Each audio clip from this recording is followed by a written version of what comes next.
E quem está hoje aqui com a gente para falar sobre os diários secretos da Assembleia Legislativa é o Procurador de Justiça, Arion Rolim Pereira.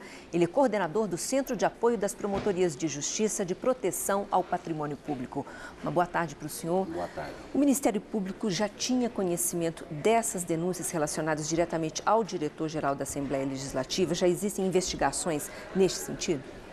No âmbito do Ministério Público do Estado do Paraná, existem mais de 200 procedimentos investigatórios referentes à Assembleia Legislativa do Estado do Paraná. O caso daquelas senhoras que foi mostrada, já havia procedimento instaurado. Com relação especificamente ao diretor-geral, as denúncias que foram feitas, foi objeto de instauração do procedimento na data de hoje.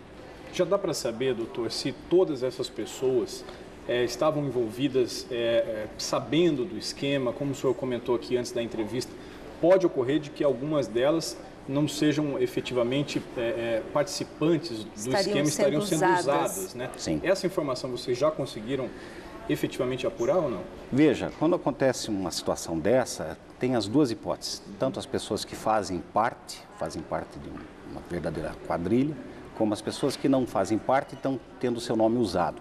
Até por isso que é muito importante a divulgação sempre do nome das pessoas que trabalham, onde trabalham, o que fazem. Porque só assim as pessoas podem verificar até se seu nome não está sendo usado indevidamente.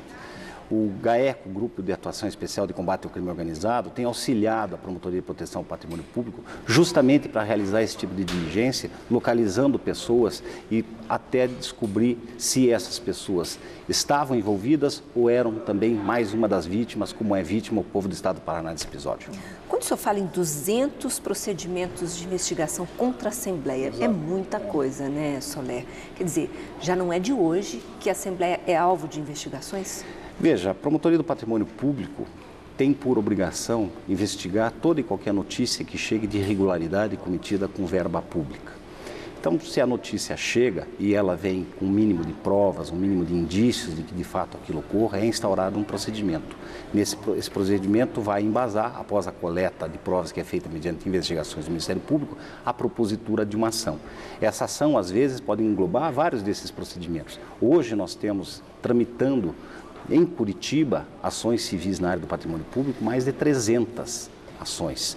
Só especificamente com relação à Assembleia Legislativa, são 11 as ações e envolvem mais de uma pessoa. Além de ações penais, 5 delas, inclusive, com relação à Assembleia Legislativa e 100 ações com relação à administração pública no geral. Isso em Curitiba, não estou dizendo Paraná, isso é dado Curitiba. O senhor falou aí em ações penais, né?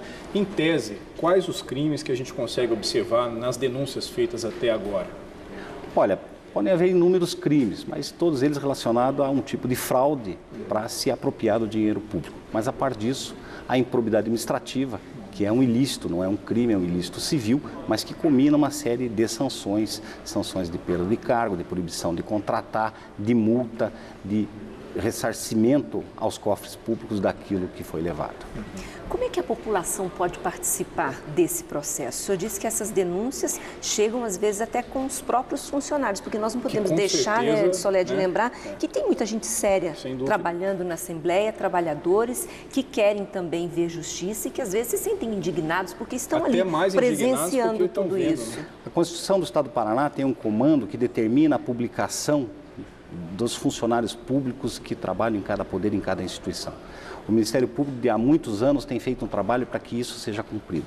No ano passado foi publicada uma relação de servidores da Assembleia, de uma forma que me parece incompleta, porque não contempla o cargo nem o local de trabalho.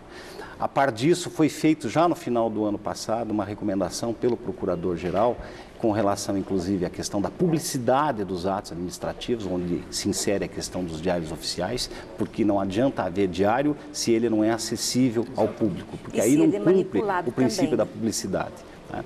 Então, a partir do momento que exista essa publicação de quem são os servidores e onde trabalham, o próprio servidor, que em tese é colega de trabalho, vai poder denunciar, por exemplo, que no setor X, onde estão em tese lotados 10, na realidade só tem 2, ele e fulano. Com isso, perde quem? Perde a população do Estado do Paraná com o desvio, perde o próprio Poder Legislativo, porque verba que deveria estar sendo usada para o bom desempenho da função legislativa está sendo desviada. Doutor, vou pedir licença ao senhor um instantinho, porque daqui a pouco nós já voltamos a conversar mais sobre os diários secretos. Pois é, e agora nós continuamos com a nossa conversa com o Procurador de Justiça, Arion Rolim Pereira, ele que é coordenador do Centro de Apoio das Promotorias de Justiça e Proteção ao Patrimônio Público. Doutor, quando vocês pedem uma informação à Assembleia, nesses procedimentos todos que vocês têm aí, vocês são prontamente atendidos? A Assembleia demonstra interesse em, digamos assim, evitar que esse tipo de problema continue acontecendo? A República é composta de vários poderes e várias instituições, cada um com a sua função. O que sempre se espera é que no desempenho de uma função, aquele órgão, aquela instituição, aquele poder, tenha a colaboração, quando necessária, do outro, quando solicitado. Nessa matéria de requisição de informações, as informações têm que ser requisitadas, são solicitadas pela promotoria ao Gabinete do Procurador-Geral, que imediatamente oficia a presidência da Assembleia, que via de regra determina o pronto atendimento. Mas esse pronto atendimento, como depende de informações internas, muitas vezes vem de pronto e por vezes não vem. Por vezes até é necessária ser renovada a requisição e por vezes as informações que vêm não vêm de forma completa ou vêm de uma forma que não é aquela sobre a qual foi solicitada. Mas o senhor pode dizer se a maioria vem rapidamente ou não vem? Eu não tenho uma questão de estatística a respeito disso, mas digamos que sempre se espera que viesse com uma rapidez maior do que a que se tem tido, até porque quando se tem uma notícia de que existe alguma irregularidade dentro da nossa casa, há uma grande preocupação nossa de que imediatamente, se existe essa irregularidade, que ela seja sanada. Agora, nós temos falado aqui sobre medidas que a Justiça pode adotar, que o Ministério Público pode tomar, enfim. Mas caberia hoje à própria Assembleia tomar medidas administrativas que seriam muito mais urgentes nesse momento para estancar isso, para interromper esse tipo de prática? Olha, certamente qualquer órgão tem um departamento de recursos humanos, tem uma relação de servidores e diante de notícias de que constam como servidores quem não é, que está percebendo como servidor quem lá não está trabalhando, é evidente que medidas administrativas podem ser tomadas de imediato que pare a sangria os cofres públicos. O senhor, como experiente já nessa área de patrimônio público, o senhor disse aqui para nós que já está nisso antes do ano 2000, né? Falando em tese novamente, o senhor acha que a legislação que existe no Brasil, ela dificulta o trabalho de vocês? Quando se fala em punir os chamados crimes do colarinho branco?